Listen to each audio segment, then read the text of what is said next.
अस्सलाम वालेकुम। सेहत आखान के इस सेशन में आज हम बात करने आए हैं एक अच्छी इज़्दिवाजी ज़िंदगी, खुश इज़्दिवाजी ज़िंदगी, how to make it possible, how to make marriages work.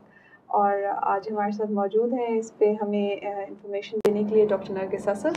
Doctor Nargis Asad जो हैं वो एक कंसल्टेंट क्लिनिकल साइकोलॉजिस्ट हैं और इनका ताल्लुक़ है आखान यूनिवर्सिटी हॉस्पिटल कराची के डिपार्टमेंट ऑफ साइकियाट्री से। डॉक्टर साहब अस्सलाम वालेकुम and thank you very much for joining us. क्या हो जाता है, ये एक बहुत अच्छी शादी होती है, बहुत एक्साइटमेंट से होती है, बहुत पैसा खर्च होता है and then all of a sudden लड़ाई झगड़े doesn't work, what happens?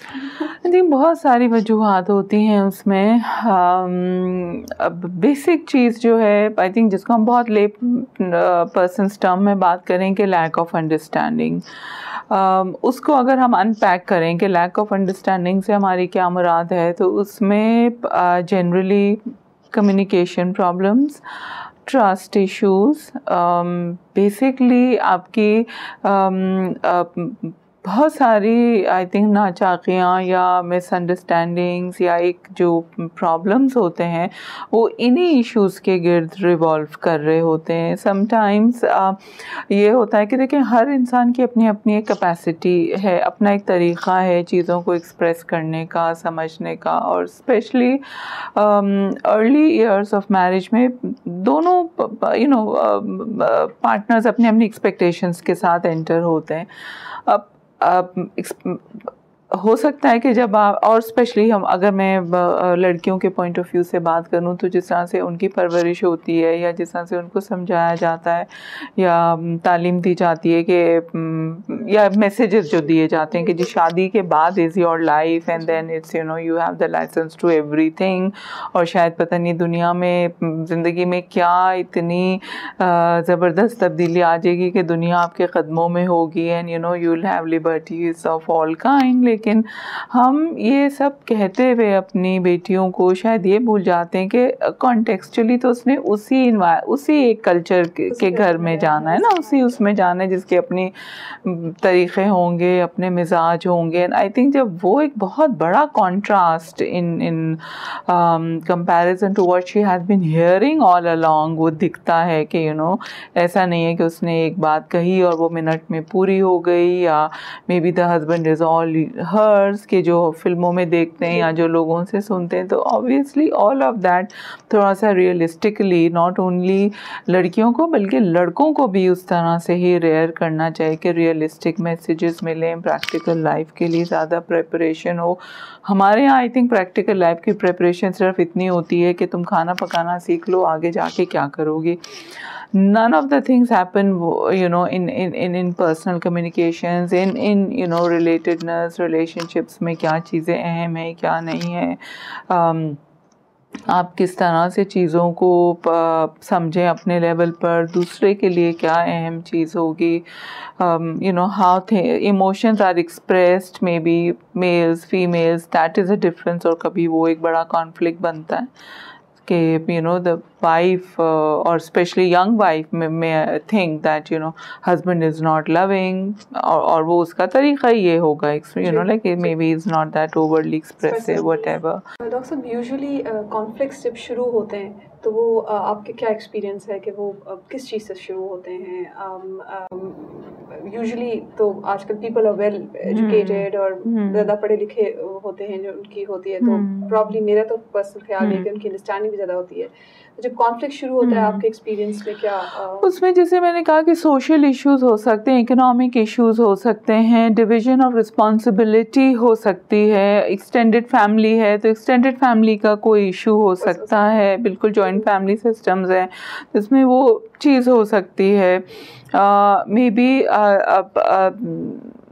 the way things are communicated sometimes ऐसा होता है कि, और पर्सनालिटीज़ का भी फ़र्क होता है ना कि so how do you manage these conflicts? क्या आपकी क्या टिप्स होंगी? बेसिक चीज़ ये है कि कम्युनिकेशन ओपन रखें, अपना एक फेयर स्क्वायर डीलिंग रखें कि जो दोनों को एक टाइम देना चाहिए पार्टनर्स को डिसाइड करके कि ठीक है मेरी भी सुनी जाए, आप भी सुनाएं, एंड देन जॉइंटली डिसाइड कि okay how you carry on. क्योंकि क्योंकि आर्ग्यूमेंट्स जब होते हैं, जब हम कपल थेरेपी या मैरिटल थेरेपी के लिए लोगों को देखते हैं, तो the way they behave in the therapy session, I think that same thing it is the replica of what happens at home. के बात एक दूसरे की काट रहे हैं, सुन नहीं रहे, पेशेंस नहीं है, they don't listen to each other before some one person stops talking or finishes his or her sentence, the other intercepts in between, वो बीच में बोलने शुरू कर देते हैं। learn and slowly patience. हाँ, there's a lot of anger involved. अब anger भी छोटी छोटी चीज़ों से built up होता है कि तुमने ये कहा, उसने ये कहा, तुमने ये नहीं किया था उस वक्त पर, तुमने वो नहीं किया था उस वक्त पे, and sometimes there are very trivial issues that just bring up कि मुझे इस वक्त इतने बजे जाना था, you didn't land it, you didn't arrive on time, this happened, that, फिर वो 1 2 4 5 चीज़ें built up हो के, and sometimes you really feel कि there is no issue as such. So there could be conflicts that which may not involve issues. You see, it could just be very trivial day-to-day management, day-to-day things that could land up into problems. तो parents का क्या role है, आप क्या कहते हैं? Because I'm asking this question because parents are very important in our society. So what role do you think can parents play? किस तरह वो हेल्प कर सकते हैं? Both ways I think parents का रोल देखें बहुत पॉजिटिव भी हो सकता है, and it could be very intruding and interfering also. चूँकि हमारे यहाँ इतना ओपननेस भी नहीं है, अवेलेबिलिटी भी नहीं है, लिमिटेशंस भी हैं financial and all of it, तो प्रोफेशनल हेल्प हर किसी के लिए इतनी रेडी ऑप्शन नहीं होता या इजी ऑप्शन नहीं होता। तो जो फैमिली के जो एल्डर्स हैं, they can play a good role provided they can maintain their neutrality. ये नहीं है कि अगर मेरी बेटी है तो गलती दूसरे के बेटे की ही होगी, या मेरा बेटा है तो दूसरे की ही गलती होगी, but you can maintain a very neutral role and point out दोनों के डेफिसिट्स, दोनों के problems, issues. If you can do that, if you can maintain a neutral role, then only things should be shared. Otherwise mature हैं, पढ़े लिखे हैं, तो best is they handle their own issues without involving people, क्योंकि families जब direct blood relations involved होते हैं, there are a lot of biases, there are a lot of conflicts that may come up from there also, but parents can't that's what I'm saying. It could be a very positive help, and it, on the other hand, it could be an extremely negative it could have a negative impact also. बिल्कुल। एक आजकल in fact आज ही से 25 नवंबर से UNESCO ने it's commemorating the international day for elimination of violence against women. तो marriage में ये भी बहुत इम्पोर्टेंट है कि हमारी औरतों की अवेयरनेस नहीं है कि व्हाट एग्जैक्टली इज़ वायलेंस और व्हाट एग्जैक्टली इज़ अब्यूज़। तो कुछ इसके बारे में बताएंगे कि आपके एक्सपीरियंस में क्या है, What is happening? हाँ, देखिए, अब्यूज़ की या वायलेंस की बहुत सारी शक्लें हैं। एक अमूमन ये समझा जाता है कि जहाँ पर बहुत ज़्यादा मारपीट ही हो रही है तो वही है वायलेंस, जो कि is not the case. Violence में आपका वर्बल, साइकोलॉजिकल, फ़िज़िकल सब चीज़ें आ जाती हैं। बुरी ज़बान इस्तेमाल करना, आपको साइकोलॉजिकली डिस्ट्रेस करना, आपको प्रेशराइज करना, कंस्ट्रेंट्स डालना, आपको फाइनेंसेस रोकना, आपकी मोबिलिटी पे पाबंदी, आपको बुरे अल्फाज इस्तेमाल करना। It could be abusive language, it could be very sarcastic insulting words that are use, all of that come under violence, part of violence, different forms of violence. अमूमन हमारे यहाँ सरप्राइजिंगली बहुत एजुकेटेड ख़वातीन भी इस बात को नहीं समझ सकती हैं, अगर समझती भी हैं तो they would tolerate it for the sake of maintaining the brought up and to maintain the marriage, to maintain the social save the social face के नहीं, they don't want to be labelled as divorced और separated, और अगर बच्चे भी हैं, financial issues में, then और फिर ये कि कोई they are not enough resources to fall back on. I mean आपके पास कोई स्ट्रक्चर्ड हेल्प सोशली मौजूद नहीं है, लीगली मौजूद नहीं होती.